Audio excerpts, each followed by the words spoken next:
Welcome to this DaVinci Resolve Fusion node breakdown. Today's node is the mask paint node.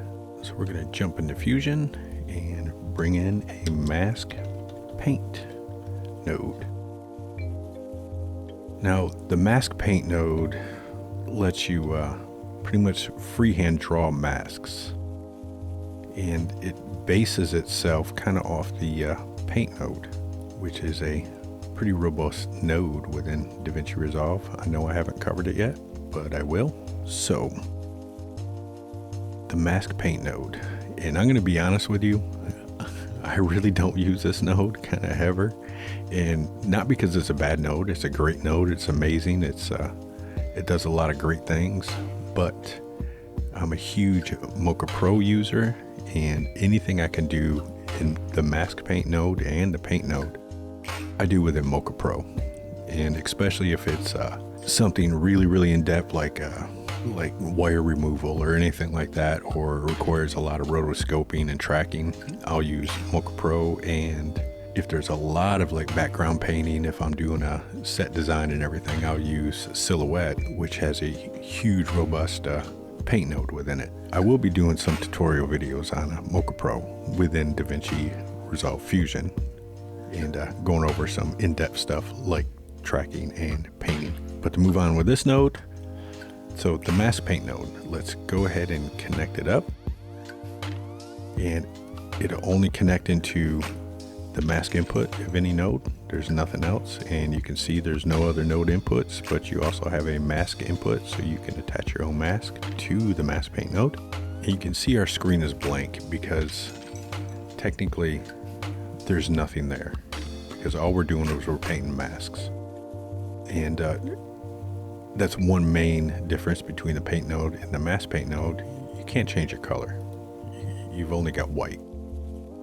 You can change your alpha and your opacity, but you can't change your color of your actual paint strokes. So before we start getting into our settings over here, I want to talk about these settings first. And by default, it's set up on multi-stroke. And what multi-stroke means is it's only going to give you one stroke per frame. If I make sure I've got a brush going and I make a stroke and I play this footage, you can see it only lasted one frame. Because what it's doing is it's creating a stroke per frame. So if I go to next frame and make another stroke, you can see we got two different strokes. And the same goes with the clone multi-stroke. And what this red X is looking for, if I hit my Alt, it's looking for another stroke to kind of clone. So if I Alt click right there, I can go here and create a multi-stroke. But if you see, if we go to our next frame, it's gone. And if I click over here, you can see we are cloning that one, but only for one frame. And in order to get our full frames, what we need to do is go to the stroke. And if we draw here, oh, I'm still set on multi, sorry. If I draw here, you can see our stroke lasts throughout our entire footage. Same goes for the poly stroke, which allows you to draw in strokes. The circle stroke, which allows you to create a circle. And the square stroke, which allows you to create a square. They will last throughout the entire footage. You can, however, change the durations of these. So if I go to, let me go ahead and clear this out. If I go to my stroke tool and go to my stroke controls, you can see it's set on all frames. However, if I only want it to be 4 frames long, I can type in 4 and create a stroke, and it's not only going to last 4 frames because it's still set on all frames. If I go to limited duration and go to 4 and create a stroke, it's only going to last 4 frames. Same with my other options. If I write on, I can change my duration. Now this is dependent on what you're writing on. So even though I have 30, say I create a single little stroke.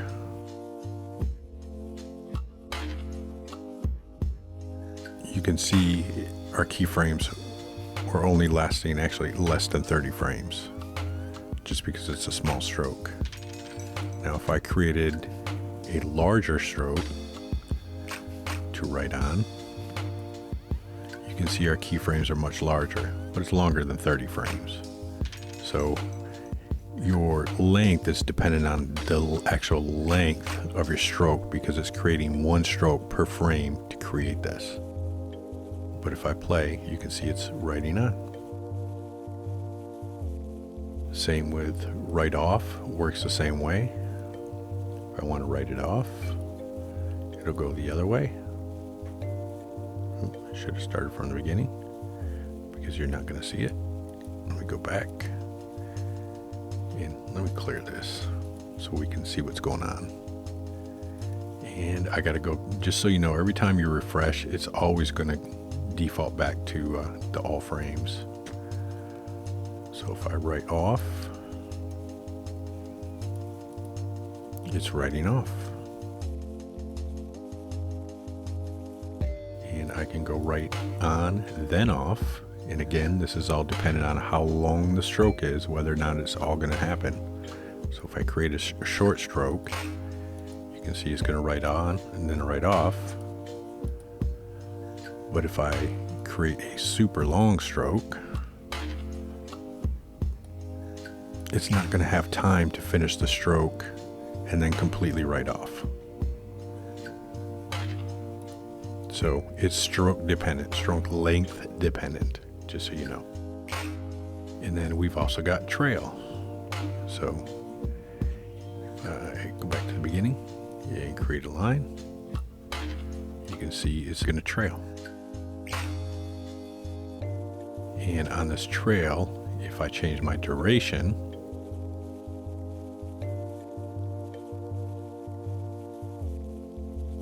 it's going to take longer before it starts trailing.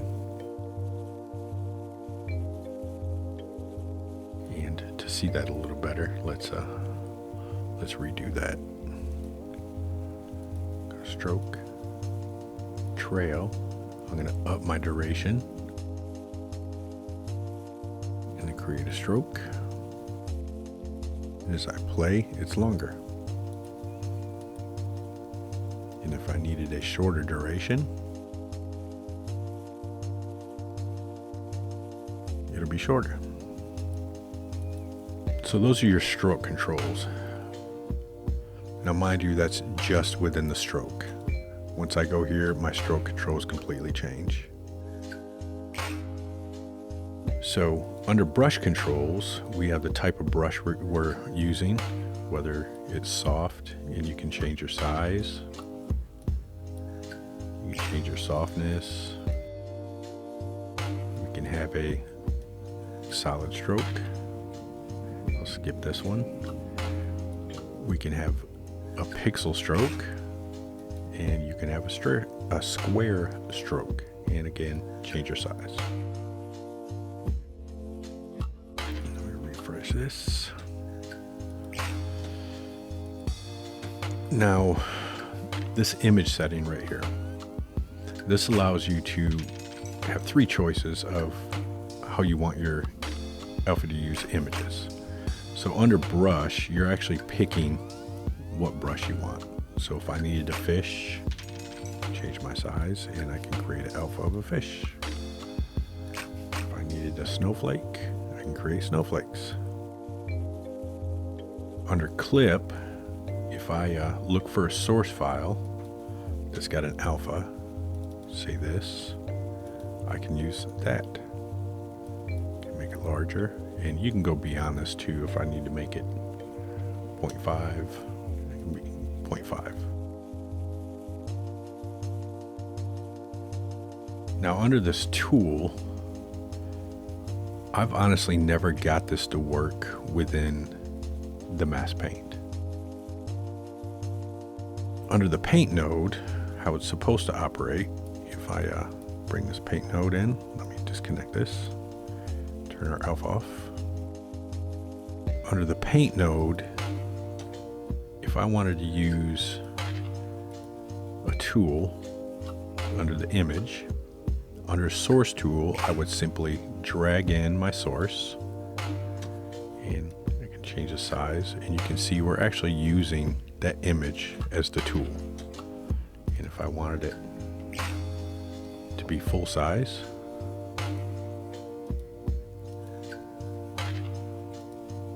that's what I have. And you can see it blurbs. I didn't paint it all the way across. I forgot to change my stroke, but you can see I can use that media. However, in the mask paint tool, if I go to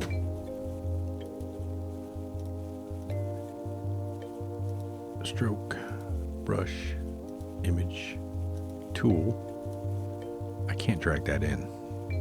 So I'm not exactly sure what this image source tool is doing under our mask paint. So if you happen to know, please leave comments for all of us below. Now under apply controls, we have got, let me turn our alpha back on. Currently we are in just the color mode. So our strokes are just a solid color. And again, you can't change this color. You've got clone, which means we can clone even under the stroke. If I hit Alt and clone, now I'm cloning. We've got emboss, which is emboss as a stroke. You've got erase, which erases. You have merge, which will merge whatever you're drawing onto the existing. You've got smear, which will smear your strokes. You've got stamp, which will stamp out an individual alpha. And this is extremely handy when it comes to, say, marker tape or anything like that, just to stamp it out per frame. And then you've got wire remove, which under this, what it does is, what the wire remove is, it uses pixels around it to replace in the middle. Kind of hard to explain under this node, but that's what that does. So let's go back. And then under each control, you have individual controls to change what you need to change. So not all of them do, some of them do, some of them don't. And we already went over stroke controls. Now under the mask tab is just your overall level of your mask, along with your filter and soft edge, just like we have on most other mask nodes. And your image and settings are your common menus that are available in all nodes. So let's clear this out. Now, one thing that this node has is the ability to modify your strokes. So let's go ahead and create a stroke.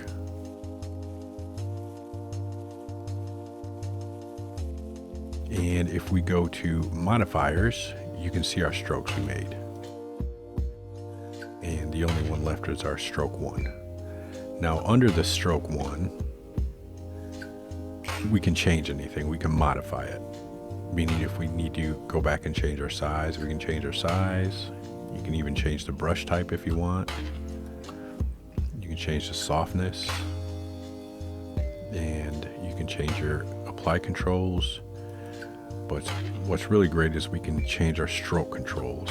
So even though we had it on all frames here, we can change it to limited duration and change the duration. You can see it added a keyframe, so it only lasts until then. We can change it to a right on, so now it's writing on. And you can change it to a right off, right on then off, and a trail. But also what's good about this is you can do additional stuff. Say we wanted that to write on, and then we wanted to add a keyframe, and then we wanted to write off. All we have to do is go over here and change our out time and write it off. So now it'll write on and then it'll write off. So in the modifier tab, that's where you do all these type of modifiers to your actual strokes. And you can change the angle, change the size of your overall, and change the spacing of the individual strokes. An example of how you could use this, there's thousands of ways. I mean, anything you need a mask for, animated mask for, anything you can use it for. However, let me go ahead and get a fresh paint node or mask paint node, and I want to view our footage. Say we wanted to get rid of this little mole right here. I mean, I know there's tons of other ways to do it easier, but this is one way you could do that. So under your paint node, we could select our multi-stroke, and let's zoom in so we can see what we're doing. And under your under your apply controls, we're going to change it to stamp. So this is nice and quick. And all we have to do is stamp, go to the next frame, and I'm just using my left arrow to go to the next frame.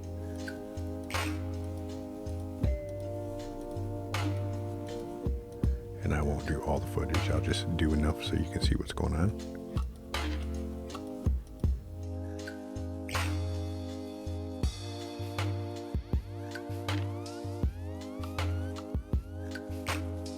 So now if we go to our paint tool, you can see we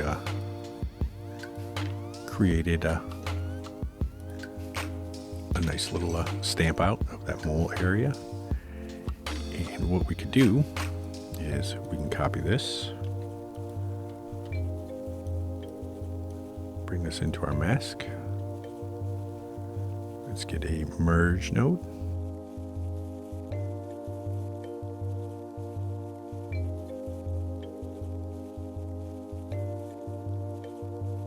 And we can merge this in.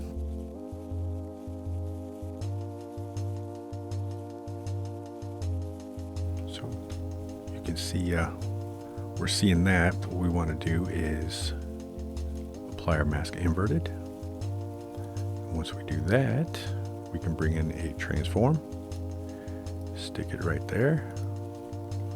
Let's view this.